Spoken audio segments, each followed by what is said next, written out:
Hello guys, I Ashi from LU Update. Now I'm here with my next video. In this video, we will do a most important MCQs, 30 important MCQs on third unit. So please watch full video, and if you are new to our channel, please subscribe our channel for all the latest new video notification. And if you want PDF and all the study material, please visit our website. Links are given in the description box. Okay, so let's start the video. First question is the production function. Production is a function of, basically production function क्या होता है? Production function basically आपको functional relationship show करता है between the input and output. इसमें क्या करता है, प्रोड्यूसर जो होता है वो प्रोड्यूस मैक्सिमम क्या करता है, वो विश करता है कि वो मैक्सिमम क्वांटिटी प्रोडक्ट को प्रोड्यूस करे और with given amount of input, जितना उसको इनपुट दिया उसी में वो मैक्सिमम अमाउंट ऑफ आउटपुट को प्रोड्यूस करे by using a latest technology को यूज़ करके. Okay, so is answer is a factor of a production. Basically factor of production में जैसे आपके हो गया लैंड, लेबर, कैपिटल, मशीनरीज, इन सब का ही प्रोड्यूसर यूज़ करके मोर मैक्सिमम क्वांटिटी को प्रोड्यूस करने की कोशिश करता है. Okay, so answer will be B. Then there is the next question, at which time all the factor of a production में बी चेंज. बेसिकली किस टाइम पीरियड पे all factor of production change हो सकते हैं? Long run में ही basically आपके जितने भी फैक्टर ऑफ प्रोडक्शन चेंज हो सकते हैं, क्योंकि उसी टाइम पे क्या होता है, आप जो आउटपुट होता है वो भी क्या करता है, चेंज होता है, वैरी होता है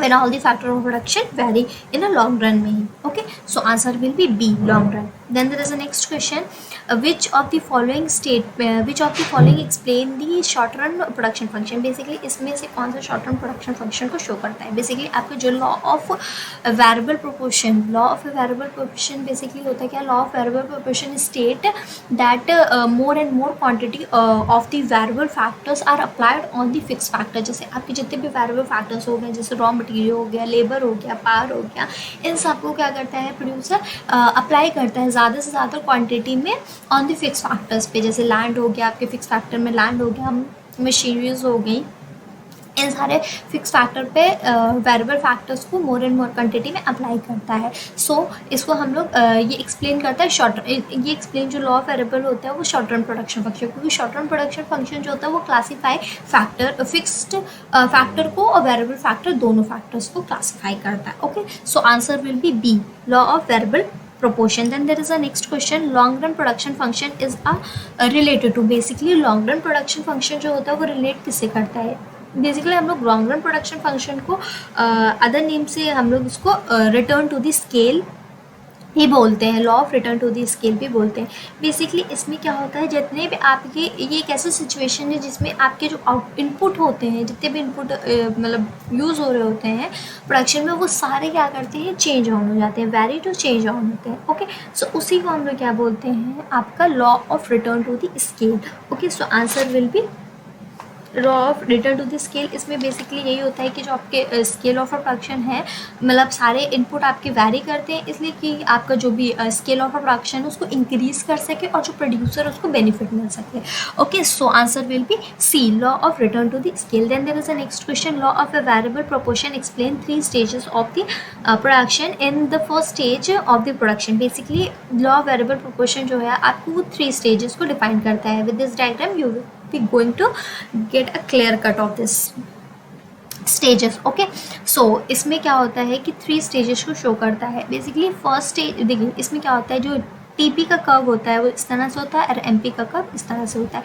TP is a total product and MP is a marginal product. Okay, total product और मार्जिनल प्रोडक्ट. इसमें क्या होता है कि जो टोटल प्रोडक्ट होता है फर्स्ट स्टेज में क्या हो रहा होता है, वो इंक्रीजिंग रेट पे इंक्रीज कर रहा होता है, और जो एमपी होता है वो देखिए वो क्या हो रहा होता है, वो भी इंक्रीज कर रहा होता है, एमपी भी इंक्रीज कर रहा होता है. फर्स्ट स्टेज में ये होता है. सेकेंड स्टेज में क्या होता है, जो टीपी होता है वो इंक्रीज तो कर रहा होता है, लेकिन क्या होता है, वो डिमिनिशिंग रेट पे इंक्रीज कर रहा होता है, और जो एमपी होता है देखिए वो क्या हो रहा है, वो डिक्रीज कर रहा है. और जब टीपी मैक्सिमम अपने मैक्सिमम पॉइंट पे रीच करा है तो जो एमपी है आपका वो 0 हो गया है. और जब आप ये आपकी सेकेंड स्टेज है, जब आपकी जो टीपी जो मैक्सिमम पे रेट रीच कर रहा है और जो एमपी है वो 0 हो जाए. टीपी जब फिर देखिए आप टीपी जो है वो डिक्लाइन कर रहा है तो एमपी क्या हो रहा है, वो नेगेटिव हो रहा है. सो ये आपकी थर्ड स्टेज है. तो इसमें बोल रहा है कि जो फर्स्ट स्टेज है उसमें क्या होता है उस स्टेज में, क्या होता है, क्या सिचुएशन होती है उसमें, ये सिचुएशन होती है कि जो एमपी होता है और चाहे एपी भी इसी की तरह जो होता है वो डायग्राम होता है। आपको मैं दिखाती हूँ एमपी कैसे हो, जो आपका ये एपी है वो कैसा होता है। एपी भी इसी तरह से डायग्राम इसका भी इसी तरह से शो होता है। जब आपका मैक्सिमम पे रीच करता है तो ये इसका अलग से ऐसे करके ऐसे होता है, ये एमपी का होता है, ये एपी का होता है डायग्राम। ओके, सो इसमें यही सिचुएशन देखिए, जब आपका एमपी बढ़ रहा है तो टीपी भी क्या हो रहा है, आपका इंक्रीज ही हो रहा है। ओके, सो ये दोनों ये फर्स्ट स्टेज में क्या होता है कि जो जब आपका एमपी बढ़ रहा है, टीपी भी बढ़ रहा है और एपी भी, तीनों के तीनों क्या होते हैं फर्स्ट स्टेज में इंक्रीज कर रहे होते हैं। Okay, so answer will be A. Okay, then there is a next question is which factor among the following we find in a short term production process। basically short term production function में हम लोग कौन से factor को बात करते हैं कि शॉर्ट टर्म प्रोडक्शन फंक्शन जो होता है वो दोनों को क्लासीफाई करता है, चाहे आपके वो फिक्स फैक्टर हो चाहे वो आपके वेरिएबल फैक्टर्स हो। ओके, सो इसमें जो बेसिकली आउटपुट होता है वो चेंज होता है only by changing a variable factor को चेंज करके ही आउटपुट चेंज होता है, लेकिन इसमें दोनों फैक्टर्स का यूज़ होता है। Okay, so answer will be C, both A and B. Then there is a next question, the cycle which increases first and after being constant start to the reduce is called. Basically इसमें आपको भी मैंने बताया ना, AP MP और TP पहले stage में क्या होता है वो देखिए, आपका जो टीपी होता है वो फर्स्ट स्टेज में इंक्रीज कर रहा होता है। ओके, और जो आपका एमपी होता है वो भी इंक्रीज करता है और एपी भी होता है वो भी इंक्रीज करता है। उसके बाद क्या होता है, आफ्टर दैट वो क्या कर रहे हैं, डिक्लाइन करना, मतलब रिड्यूस होना धीरे धीरे स्टार्ट कर देते हैं। सो इसमें क्या होता है, ये तीनों साइकिल्स में क्या होता है, इन तीनों प्रोडक्शन आते हैं। So answer will be all of these. Then there is a next question, which of the following is the source of production. Basically इनमें से कौन सा सोर्स ऑफ प्रोडक्शन है, लैंड भी है, लेबर भी है, कैपिटल भी है, ये तीनों सोर्स ऑफ प्रोडक्शन है। Okay, so answer will be D, all of these. Then there is a next question, law of a variable proportion is related to. Law of a variable proportion भी किससे related है, short run से ही रिलेटेड है। Okay, so answer will be C, short run. Then there is a 10th question, with the increase in the production, the difference between the total cost and the total fixed cost। जो आपका total production जब बढ़ रहा होता है तो आपके जो डिफरेंस आता है टोटल कॉस्ट में और टोटल वेरिएबल कॉस्ट में जो डिफरेंस आता है वो भी क्या हो रहा होता है, वो भी इंक्रीज कर रहा होता है। Okay, so answer will B P. Then there is the 11th question, with what happen when the production is shut down। Basically क्या होगा जब प्रोडक्शन जो होगा वो कब ऐसी सिचुएशन आएगी जब प्रोडक्शन शट डाउन हो जाएगा। बेसिकली वो तब सिचुएशन आएगी जब आपके वेरिएबल कॉस्ट जो होंगे वो बिकम ज़ीरो। वेरिएबल कॉस्ट जितनी भी आपकी होगी वो क्या हो जाएगी, वो ज़ीरो हो जाएगी। तब आपके जो भी प्रोडक्शन होगा, आपके पास वेरिएबल कॉस्ट ही नहीं है तो आपका प्रोडक्शन क्या होगा, बेसिकली शट डाउन हो जाएगा, कोई भी प्रोडक्शन नहीं होगा, कोई भी प्रोडक्शन नहीं होगा। So answer will be C, variable cost become zero. जब वेरिएबल कॉस्ट ज़ीरो हो जाएगी तो प्रोडक्शन क्या हो जाएगा, शट डाउन हो जाएगा। Okay, so answer will be C. Then there is a next question, dash shows the overall output generated at a given level of the input. Basically given level of input पे जो भी output all over जो output होता है वो generate होता है, जितना आपका गिवन लेवल ऑफ इनपुट दिया होता है उसी से बेसिकली आपका आउटपुट जनरेट होता है। उसको हम लोग क्या बोलते हैं, बेसिकली उसको हम लोग प्रोडक्शन फंक्शन बोलते हैं। Okay, so answer will be B, production function. Then there is a production function is express. Basically production function देखिए, आपका प्रोडक्शन फंक्शन किस पे एक्सप्रेस होता है। देखिए बेसिकली आपका जो प्रोडक्शन फंक्शन है वो जैसे आपकी एक्स जो है वो देखिए इसमें क्या होता है, क्वांटिटी होती है ऑफ एक्स कमोडिटी की। ओके, ये इक्वल होती है जितने भी आपके अभी बताया ना कि इसमें प्रोडक्शन फंक्शन क्या होता है, फंक्शनल रिलेशनशिप शो करता है। सो ये आपका एफ है, फंक्शनल रिलेशनशिप किस में शो कर रहा है, आपके जितने भी इनपुट और आउटपुट हैं। ठीक है, जो आपके ये जैसे आप कुछ भी मान लीजिए ए मान लीजिए, ए आपका ये आपका आउटपुट ऑफ द कमोडिटी, मतलब आपका मतलब इनपुट है, डिफरेंट इनपुट है जो आप यूज़ कर रहे हैं to produce a commodity of X commodity को प्रोड्यूस करने के लिए। ये आपके डिफरेंट क्या हैं, इनपुट्स हैं, आप जिसका यूज़ करके क्या करेंगे, आप एक्स कमोडिटी को प्रोड्यूस करेंगे। सो जो प्रोडक्शन फंक्शन होता है वो क्या करता है, express as a quantity of X commodity is equal to the functional relationship, जो जितने भी आप इनपुट को क्या कर रहे हैं बेसिकली यूज़ कर रहे हैं, जैसे ए बी सी डी, ये सारे आपके इनपुट है, डिफरेंट इनपुट्स हैं जो आप यूज़ कर रहे हैं। Okay, so answer will be B. Then there is the next question, isoquant are equal to, basically isoquant जो होता है वो प्रोडक्शन लाइन के इक्वल होता है, वो डाउनवर्ड स्लोपिंग करता है। Okay, so answer will be A. Then there is the next question, increasing return to the scale can be explained in the term of, basically जो आपके increasing return to the scale होता है वो आपका क्या मतलब आपको क्या एक्सप्लेन करता है, वो बेसिकली आपको एक्सप्लेन करता है external and the internal economics को बेसिकली आपका शो करते हैं। इसमें क्या होता है, जितने भी आपके इंटरनल इकोनॉमिक्स हो गए, एक्सटर्नल हो गए, वो आपके इसमें इंटरनल इकोनॉमिक्स में मतलब क्या होता है कि आप अपने जो भी आपकी फर्म है उसको आप एक्सपैंड कर रहे हैं, किसके थ्रू, आप जो भी आपके प्लांट जो भी यूज़ हो रहे हैं फर्म में उसको एक्सपैंड करके अपने बिजनेस को क्या कर, अपने फर्म को क्या कर रहे हैं, आगे की ओर बढ़ा रहे हैं।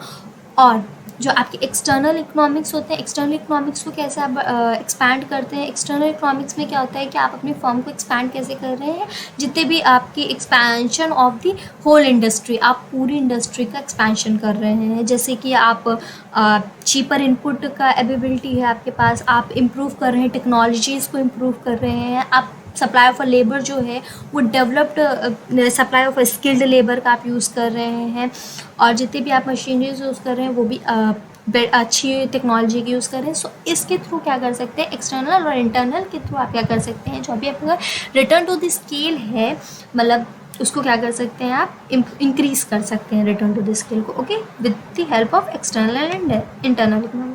Okay, so answer will be A. Then there is the next question, in the content of the input and output relation, dash means same output produced from the different combination of a input. Basically इसको हम लोग आइसोकेंट बोलते हैं। इसलिए आइसोकेंट में क्या होता है कि आप एक ही आउटपुट, सेम आउटपुट को प्रोड्यूस कर रहे हैं, सेम आउटपुट को आप प्रोड्यूस कर रहे हैं फ्रॉम यूजिंग अ डिफरेंट आप इनपुट्स का उसमें क्या कर रहे हैं, बेसिकली आप उसमें यूज़ कर रहे हैं। Okay, so this is called as a isoquant. Then there is the next question, in a long run, basically long run में आपको पता है जितने भी आपको इनपुट होंगे वो क्या हो जाएंगे, वो वैरी हो जाएंगे। ओके, जब आपके इनपुट वैरी होंगे तो आपका आउटपुट भी क्या होगा, वैरी करेगा। Okay, so answer will B C, all inputs are variable. Then there is the next question, law of a variable proportion is valid. law of a variable proportion का valid होता है, law of variable proportion क्या होता है, तभी valid होता है जब आपकी जो एक इनपुट है वो फिक्स्ड रहता है और जो अदर इनपुट्स हैं वो क्या करते हैं, कीप ऑन वेरिएबल, मतलब कीप ऑन चेंज होते रहते हैं। ओके, सिर्फ एक फैक्टर क्या होता है, एक जो आपका इनपुट होता है वो बेसिकली क्या होता है कि आपका वो फिक्स्ड रहता है। Okay, then there is a next question is a production has been defined as, production क्या डिफाइन करता है, बेसिकली जो प्रोडक्शन होता है वो यूटिलिटी क्रिएशन को डिफाइन करता है। ओके, कितनी आपकी यूटिलिटी है उसी के हिसाब से आप क्या करते हैं, प्रोडक्शन का क्रिएशन करते हैं। Okay, so answer will be A, utility creation. Then there is a next question, the objective of a production activity is, basically जो प्रोडक्शन एक्टिविटी का ऑब्जेक्टिव क्या होता है कि वो प्रॉफिट अर्न कर सके, to earn a profit. Okay, इनका मेन जो ऑब्जेक्टिव होता है वो यही होता है, to earn the profit. Okay, so answer will be A. Then there is a next question, law of increasing return to the scale will be apply. Basically law of return to the scale कब apply होता है, जब economics जो होते हैं वो exceed करते हैं आपकी डिस इकोनॉमी को। ओके, जब आपके डिस इकोनॉमी को वो क्या करेंगे, एक्सीड करेंगे। Okay, so answer will be A, economics exceeded the diseconomics. Okay, then there is a next question, internal economics occurs when, basically internal economics कब होता है, जब internal economics basically arise तभी होता है जब आप क्या करते हैं, जो आपके फर्म का एक्सपेंशन तभी होता है जब आप क्या करते हैं, जो इंटरनल आपके जितने भी, जैसे आपके इंटरनल में मतलब आगे जो प्लांट का साइज़ है बेसिकली आप जब उसको इम्प्रूव करते हैं, उसको क्या करते हैं, एक्सपैंड करते हैं, जैसे कि आपके बेटर टेक्नोलॉजी, बेटर टेक्निक्स का यूज़ करते हैं, गुड मैनेजमेंट करते हैं, मार्केटिंग अच्छे से करते हैं, ट्रांसपोर्टेशन जो फैसिलिटी है आपकी वो वो भी अच्छे से प्रोवाइड करते हैं, तब क्या होता है, उससे क्या होता है, जो आपका फर्म होता है वो एक्सपैंड करता है इन द लॉन्ग रन में. Okay, so answer will B D. Then there is a next question. External economic occurs when basically external economic क्या होता है, जब external economic तब rise होता है जब क्या करता है, आप इंडस्ट्री का एक्सपेंशन करते हैं. होल इंडस्ट्री का जब आप एक्सपेंशन करते हैं तो आपके क्या होता है, एक्सटर्नल इकॉनमी क्या होती है, वो राइज होती है. जैसे होल आप कैसे होल इंडस्ट्री का एक्सपेंशन कर सकते हैं, जैसे आप आपके पास जो ability of a cheaper input capability आप कर सकते हैं. आप बेटर जो भी आप लेबर हैं वो स्किल्ड लेबर को सप्लाई करें आप उनका, और बेटर इम्प्रूव जो भी आप टेक्नोलॉजी यूज़ कर रहे हैं फर्म में वो बेटर टेक्नोलॉजी यूज़ करें, उसको इम्प्रूव करें, अपग्रेड करें टेक्नोलॉजीज़ को. ओके, इसके थ्रू क्या कर सकते हैं, इंडस्ट्री का एक्सपेंशन कर सकते हैं इन दी एक्सटर्नल इकोनॉमी में. Okay, so answer will be C. Okay, then there is a next question. Economics of a scales means basically economics of a scale का मतलब क्या होता है. Economics of a scales means a reduction in the per unit cost of a production में जो reduction होता है उसको ही हम लोग बोलते हैं economics of a scale. Okay, so answer will be A. Then there is a next question. Shows all the input combination that will produce the same level of the output. Basically जो same level of output को produce करता है, input को produce same level of the output. मतलब input क्या होते हैं, वो various of a combination of a input का आप यूज़ करते हैं, कि इसलिए यूज़ करते हैं वेरियस ऑफ द इनपुट का यूज़ करते हैं कि आप एक सेम लेवल ऑफ आउटपुट को प्रोड्यूस कर सकें. Okay, so that is called as a isoquant. Okay, so answer will be A. Then there is a isoquant is also called as a basically isoquant को हम लोग indifference curve भी बोलते हैं, इस प्रोडक्ट कर्व भी बोलते हैं और इक्वल प्रोडक्ट कर्व भी बोलते हैं. Okay, so answer will be D, all the above. Then there is a next question. All of the following are the properties of the isoquant except. Basically isoquant की क्या क्या properties होती है, देखिए basically isoquant क्या होता है, वो डाउनवर्ड स्लोपिंग होती है, ये पहली इसकी प्रॉपर्टी होती है. दूसरी होती है isoquant जो होता है वो कॉन्वेक्स टू इट्स ओरिजिन होता है, ये दूसरी प्रॉपर्टी होगी. तीसरी होती है कि आइसोक्वेंट जितना ज़्यादा हायर होगा वो उतना ही ज़्यादा higher level of a production को रिप्रेजेंट मतलब शो करता है. और आइसोक्वेंट की जो फोर्थ लास्ट प्रॉपर्टी होती है वो एक दूसरे को कभी भी इंटरसेक्ट नहीं करते. जो टू आइसोक्वेंट होते हैं, जो टू आइसोक्वेंट कर्व होते हैं वो कभी भी एक दूसरे को इंटरसेक्ट नहीं करेंगे. ओके, एट एनी लेवल पे, किसी भी लेवल पे इंटरसेक्ट नहीं करते हैं. सो क्या होता है, ये चार इसकी प्रॉपर्टी होती हैं. But two isoquant can intersect each other, नहीं, ये एक दूसरे को इंटरसेक्ट नहीं कर सकते. Okay, so this is a order one out. Okay, so answer will be C. Then there is a next question. And isoquant slope, basically isoquant का जो स्लोप होता है वो किस तरह से, देखिए बेसिकली आइसोक्वेंट का जो स्लोप होता है वो डाउनवर्ड टू दी राइट होता है. ये देखिए आप, डाउनवर्ड टू दी राइट है आपका, इस तरह का स्लोप होता है, downward to the right. Okay, so answer will be B. Okay, then there is a next question. And isoquant is basically isoquant क्या होता है, ये बेसिकली आप अभी ये देखिए जो ओरिजिन है उसकी ओरिजिन से क्या है, इस तरह का है. ये क्या है, ये कॉन्वेक्स टू इट्स ओरिजिन है. ओके, कॉन्केव जो होता है वो इस तरह से होता है और जो कॉन्वेक्स होता है वो इस तरह का होगा.